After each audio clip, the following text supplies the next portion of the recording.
दोस्तों आगे बढ़ने से पहले इन पिक्चर्स को ध्यान से देखो। ये तस्वीर तब की है जब बिल गेट्स पिछले साल भारत आए थे और उस समय ये भारत के अलग अलग सिटीज जैसे कि मुंबई, बेंगलोर या दिल्ली में जाकर अलग अलग इंटेलिजेंट माइंड से मिल रहे थे। लेकिन मैं दावे के साथ कह सकता हूँ कि इस बारे में पूरी दुनिया में किसी को भी कुछ भी पता नहीं होगा। लेकिन वहीं बिल गेट्स जब पहली बारी दौली चाय वाले से मिले ना, तो भाई पूरे इंटरनेट पर हंगामा हो गया। पूरी दुनिया में लोग गला फाड़ फाड़ कर चिल्लाने लगे कि ये देखो बंदा कितना हम्बल है, कितना सीधा साधा इंसान है ये।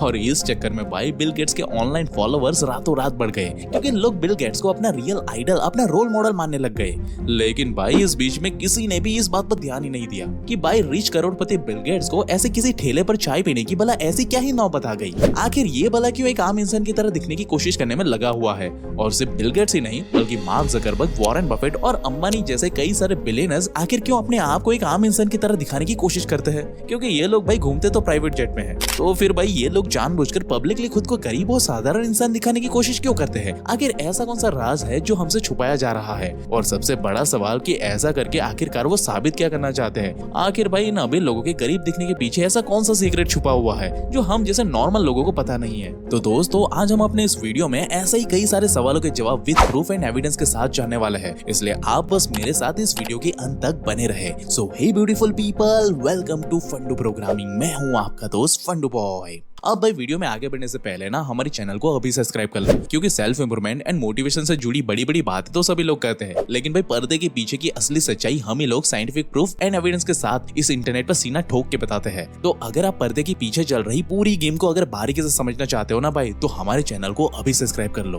और दोस्तों ये है श्रीधर वेम्बुजी, जो ज़ोहो के फाउंडर है और उनकी नेटवर्थ $3.75 बिलियन है। लेकिन भाई ये आज भी अपनी ऑफिस एक मामूली से साइकिल चलाते हुए जाते हैं। वहीं जहाँ पे आजकल लोग अपने घर से नॉर्मल सब्जी लेने के लिए भी निकलते हैं ना, तब भी वो लोग अच्छे से तैयार होकर निकलते हैं। वहीं आप इस इंसान को देखो, ये है राकेश झुनझुनवाला, जो देश के सबसे पावरफुल इंसान पीएम मोदी से मिलते वक्त भी इस हालत में वहाँ पे खड़े हुए थे, जहाँ हम क्लियरली देख सकते हैं कि उन्होंने अपने शर्ट को प्रेस तक नहीं करवाया है। इन्हें देखकर भाई किसी को नहीं लगेगा कि ये मामूली सा दिखने वाला आदमी $5.8 बिलियन का मालिक है। सिमिलरली अब अडानी अंबानी जैसे साक्षात कुबेर के अवतार को ही देख लो, ये लोग भी आपको हमेशा नॉर्मल कपड़ों में ही नजर आएंगे, जहाँ पे भाई आपको गुची, अरमानी और राडो जैसे ब्रांड दूर दूर तक देखने तक नहीं मिलेगी। यहाँ तक कि लुलु ग्रुप के मैनेजिंग डायरेक्टर यूसुफ अली जी जब अपने ही सुपरमार्केट में गए ना, तब उन्हें वहाँ उनका एक स्टाफ काम करते हुए दिखा, जिसने भाई डायमंड की वॉच पहन के रखी थी, जबकि भाई मैनेजिंग डायरेक्टर खुद यूसुफ अली एक ऑर्डिनरी वॉच पहनते हैं। और ये चीज आप खुद इस वीडियो में खुद से देख सकते हो। सर हम जिंदगी में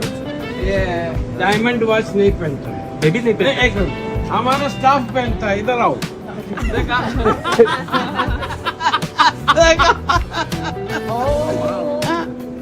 डायमंड वॉच मॉडल पता भी नहीं, हमें ऑर्डिनरी पहन दिया, ये डायमंड वाला पहनता है। क्या नाम है? संजय किधर से है? Malayali. I'm very happy he's from my state Kerala wearing diamond. अभी रोल और हमारे कंट्री पैथे नवाज जी रिपोर्टर। और भाई सच बताओ ना, तो ये गरीब दिखने की बीमारी सिर्फ हम इंडियंस के अंदर ही नहीं है, बल्कि आप Bill Gates, Elon Musk, mark Zuckerberg, Steve jobs जैसे अनगिनत बिलियनर को देख लो। लगभग 90% बिलियनर्स आपको ऐसे ही दिखेंगे, जो एकदम आम जिंदगी जी रहे होते हैं। लेकिन भाई अब यहाँ पे सवाल ये आता है कि मान सकते हैं कि पहले के जमाने में लोग अपने आप को जानबूझकर गरीब दिखाते थे, ताकि किसी को पता ना चले कि इनके पास कितने सारे पैसे हैं, वरना आसपास के लोग ना भाई उधार मांगने चले आते हैं, या फिर हो सकता है कि घर में चोरी होने का भी खतरा रहता है। लेकिन भाई आज तो किसी भी बिलियनर का नेटवर्क इंटरनेट पर खुला पड़ा रहता है, पूरी दुनिया को पता रहता है कि फलाने बिलियनर के पास कितने करोड़ों रुपए भरे पड़े हैं। फिर भाई काहे का छुपाना, जब सब कुछ पब्लिक के सामने ही है, तो एक रॉयल जिंदगी जीने में आखिरकार दिक्कत क्या है। आखिर ये लोग खुद को गरीब और अच्छा दिखाकर आखिरकार साबित क्या करना चाहते हैं भाई। तो भाई सच्चाई बताओ ना, तो आज के बाद से अगर आपको कोई भी बिलियनर नॉर्मल कपड़ों में दिख जाए ना, तो एक बात क्लियरली समझ लेना कि ये लोग लग्जरी आइटम नहीं बल्कि क्वाइट लग्जरी चीजों का इस्तेमाल करते हैं। अब आप पूछोगे कि भाई लग्जरी तो सुना है, लेकिन ये क्वाइट लग्जरी क्या चीज होती है, थोड़ा बताओ तो इसे ना हम थोड़ा एग्जाम्पल से समझते हैं। तो ये है मार्क जकरबर्ग, जिसके बारे में हर जगह ये चर्चे होते रहते हैं कि देखो भाई, ये भाई साहब ना बस एक मामूली से प्लेन टी शर्ट पहन के ही घूमता रहता है, जबकि भाई आपको ये कोई नहीं बताएगा कि मामूली सा दिखने वाला टी शर्ट मार्क ज़करबर्ग ना खास अपने इटालियन डिजाइनर से डिजाइन करवाते हैं, जिसकी कॉस्ट तकरीबन 1500 से $2000 के आसपास होती है, यानी कि तकरीबन 1.5 लाख रुपए की एक टी शर्ट पड़ती है मार्क भाई को ये। वहीं ये जो मुकेश अंबानी जी आपको व्हाइट शर्ट में नजर आते हैं ना, जो दिखने में बिल्कुल मामूली सा दिखता है, उनकी भाई शर्ट की कीमत 80 से 90 हजार रुपए होती है। यानी ये लोग भले ही आपको नॉर्मल दिखते हैं, लेकिन इनकी नॉर्मल चीजें भी ना भाई हमारे लग्जरी आइटम को भी पीछे छोड़ देती है, जिसे एक्चुअली में क्वाइट लग्जरी आइटम कहते हैं। और ये बात हमें कोई भी मीडिया या सोशल मीडिया नहीं बताती। जैसे कि कुछ साल पहले का इंसिडेंट ले लो, पूरी दुनिया को राकेश झुनझुनवाला का ये बिना इस्त्री किया हो व्हाइट शर्ट के बारे में तो पता है, और पूरी दुनिया उन्हें इस चीज के लिए humble and down to earth इंसान भी बताती है। लेकिन भाई हमें ये कोई नहीं बताता कि उसी राकेश झुनझुनवाला के गैरेज में अनेकों ऐसी गाड़ियां धूल खा रही है, जिसकी एक एक की कीमत ना भाई 5 करोड़ रुपए से ऊपर है। और आपको भाई ये भी कोई नहीं बताएगा कि इस बंदे ने पीएम मोदी के साथ यही वाली मीटिंग करने से पहले, बस ज्यादा नहीं 1 महीने पहले ही एक पूरी की पूरी बिल्डिंग मुंबई में 800 करोड़ रुपए में खरीदी और फिर उसे पूरी तरीके से तोड़वा करके वापस से 1200 करोड़ रुपए में नई बिल्डिंग बनवाई, वो भी अपने हिसाब से। इतने पावरफुल और अमीर इंसान है राकेश झुनझुनवाला, लेकिन भाई बड़ी ही चालाकी से पब्लिकली वो एक आम इंसान की तरह खड़े हुए हैं पीएम मोदी के सामने। वही मार्क ज़करबर्ग के बारे में लोगों को बस उनके टी शर्ट के बारे में ही पता है, लेकिन भाई मेजॉरिटी लोग ये नहीं जानते कि ये बंदा जहाँ पे रहता है ना, वहाँ उसने अपने आसपास की सारी बिल्डिंग और पूरा का पूरा मोहल्ला ही खरीद करके रखा है, वो भी बस मजे मजे में। अब देखो भाई ये सारी बातें ना मैं इसलिए नहीं बता रहा हूँ कि आप इन्हें जाकर हेट देने लगो, नहीं दोस्त, मैं ऐसा बिल्कुल नहीं कह रहा हूँ, बल्कि मैं आपको इसलिए ये बता रहा हूँ कि आपको ये पता चले कि रियलिटी में ये जितने सिंपल ऑन कैमरा दिखते हैं ना, उतने है नहीं। ज्यादातर बिलियनर्स भाई अपनी पर्सनल लाइफ में बिल्कुल वैसे ही ऐश और एंजॉय करते हैं जैसा आप अपने वाइल्डेस्ट सपने में देखते हो, बिल्कुल उसी तरह लेविश लाइफ जीते हैं वो। लेकिन जब बात पब्लिक मीटिंग या पब्लिक अपीयरेंस के आते हैं ना, तब ये लोग भाई एक झूठा नकाब पहन लेते हैं ताकि ये पब्लिक के सामने सीधे साधे आम इंसान की तरह दिख सके। तो फिर भाई अब सवाल ये आता है कि आखिर ये लोग क्यों अपनी पब्लिक लाइफ को इतना ज्यादा सिंपल दिखाते हैं? आखिरकार ऐसी अमेरिका का फायदा ही क्या जब आप शो अप ही ना कर पाओ, ऐसे खुल के लाइफ ही ना जी पाओ? तो दोस्त, इसके पीछे की सच्चाई को जानने के लिए ना national bureau of economics research ने एक रिसर्च कंडक्ट किया, जहां उन्होंने क्लियरली दुनिया के सामने बड़े बड़े अमीर सीईओज की लाइफस्टाइल एंड उनके फाइनेंशियल मैनेजमेंट के बेस पर उन्हें 2 कैटेगरी में बांट दिया। जहां उन्होंने बताया कि इस दुनिया में 2 तरह के सीईओज एग्जिस्ट करते हैं, जिसमें से पहला है नॉन फ्रूगल सीईओज, यानी कि वो लोग जो अपनी लेविश लाइफस्टाइल पूरी दुनिया को दिखाते हैं। ये लोग महंगे महंगे घर, महंगी महंगी गाड़ियां, प्राइवेट जेट, ये सारी चीजें पूरी दुनिया के सामने खूब शो ऑफ करते हैं। लेकिन वहीं दूसरी तरफ आते हैं फ्रूगल सीईओज। ये सारे सीईओज अपनी प्राइवेट लाइफ में एंजॉय तो करते हैं, लेकिन ये लोग कभी भी अपने प्राइवेट जेट और महंगे महंगे घर को शो ऑफ नहीं करते। यहाँ तक कि ये लोग हमेशा नॉर्मल लोगों की तरह ही दिखने की कोशिश करते हैं ऑन कैमरा।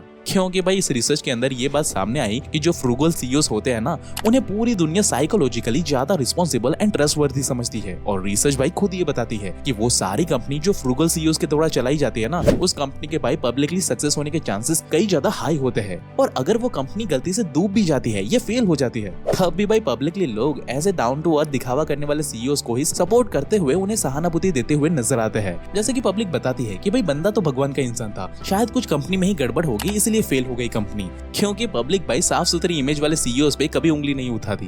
लेकिन वहीं जिन कंपनी के सीईओज नॉन फ्रूगल होते हैं ना, जो अपने पैसों को हमेशा शो ऑफ करते हैं, उन कंपनीज को लेकर लोग सोचते हैं कि ऐसी कंपनी जरूर से कोई फ्रॉड ही करती होगी भाई। और जब ये कंपनी डूबती है ना, तब लोग उन्हें पाप का घड़ा फूट जाने की तरह देखती है। और भाई देखे भी क्यों ना, क्योंकि अगर हम हिस्ट्री उठा करके देखें ना, तो विजय माल्या, नीरव मोदी, हर्षद मेहता जैसे अनगिनत लोगों ने अपनी लग्जरी लाइफस्टाइल को खूब शो ऑफ किया करते थे लोगों के सामने। और जब वो डूब गए, तब लोगों के दिमाग में ये बात फिट हो गई कि अगर कोई बिलियनर अपनी लाइफ में ऐश करता है ना, तो वो जरूर से कोई ना कोई गलत काम तो करता ही होगा। 2 नंबर के काम से ही ऐसे गलत पैसे आते होंगे। और भाई इसी साइकोलॉजी के बेस पर ऐसे बिलियनर्स को लोग रिस्पेक्ट की नजर से नहीं, बल्कि अपकमिंग फ्रॉड की नजर से देखते हैं। साथ ही साथ लोग उनकी कंपनी को भी नेगेटिव एंगल से ही देखते हैं। यही वजह है कि मेजॉरिटी सीईओज खुद को पब्लिकली डाउन टू अर्थ और सीधा साधा इंसान दिखाने की कोशिश करते हैं भाई।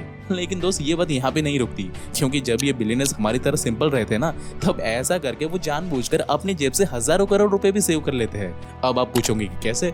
तो भाई होता कुछ ये है ना कि जब किसी कंपनी का बॉस खुद एक नॉर्मल लाइफ जीता है ना, तो वहाँ काम कर रहे एम्प्लॉइज भी अपनी कम सैलरी में खुश रहते हैं और बार बार इंक्रीमेंट की डिमांड नहीं करते। लेकिन वहीं जिस कंपनी का बॉस हमेशा प्राइवेट जेट से ही ऑफिस आता है, गुची के महंगे महंगे कपड़े पहनता है, तो भाई ऐसे केस में ना एम्प्लॉइज को हमेशा अपनी सैलरी कम ही लगती है और वो हमेशा सोचते हैं कि भाई हमारे बॉस तो हमेशा ऐसा करते हैं, यानी कि हमारी कंपनी तो अंधा पैसा छाप रही है, तो ऐसे में तो मुझे भी ज्यादा पैसे मिलने चाहिए। और जब ऐसा नहीं होता है तो वो जॉब छोड़ देते हैं, और अगर उनकी बात मान ली जाए तब भाई कंपनी की रनिंग कॉस्ट में लाखों करोड़ों का डिफरेंस आ जाता है, और ऐसे में कंपनी भाई प्रॉफिट से ज्यादा लॉस में जाने लगती है। इसलिए मेजॉरिटी सीईओज ऐसा कोई भी रिस्क लेना ही नहीं चाहते।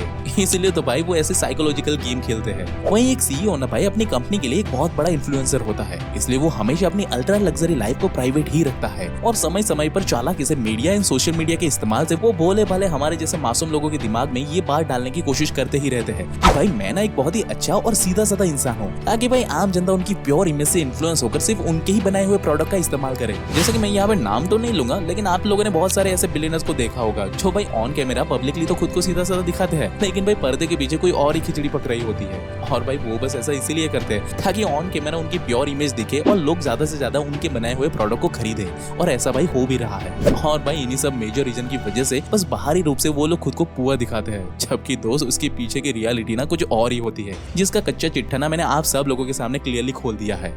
लेकिन हाँ, यहाँ पे एक सच्चाई ये भी है कि दुनिया के सारे बिलियनर्स ना सिर्फ दिखावे की ही जिंदगी नहीं जीते। एक्चुअली में आपको ऐसे कई सारे बिलियनर्स भी मिल जाएंगे जो अपनी पैसों की हंगर से बाहर निकल चुके हैं और वो खुद से ही एक सिंपल लाइफ जीना पसंद करते हैं। लेकिन भाई साथ में सच्चाई ये भी है कि ऐसे लोग फिर मीडिया के सामने आकर खुद की सिंपल लाइफ का कोई दिखावा नहीं करते, वो खुद से ही अपनी सिंपल लाइफ में मस्त है। बाकी अगर आप मुझे बताओ कि अगर आप बिलियनर होते तो आप कौन सी लाइफ जीना पसंद करते?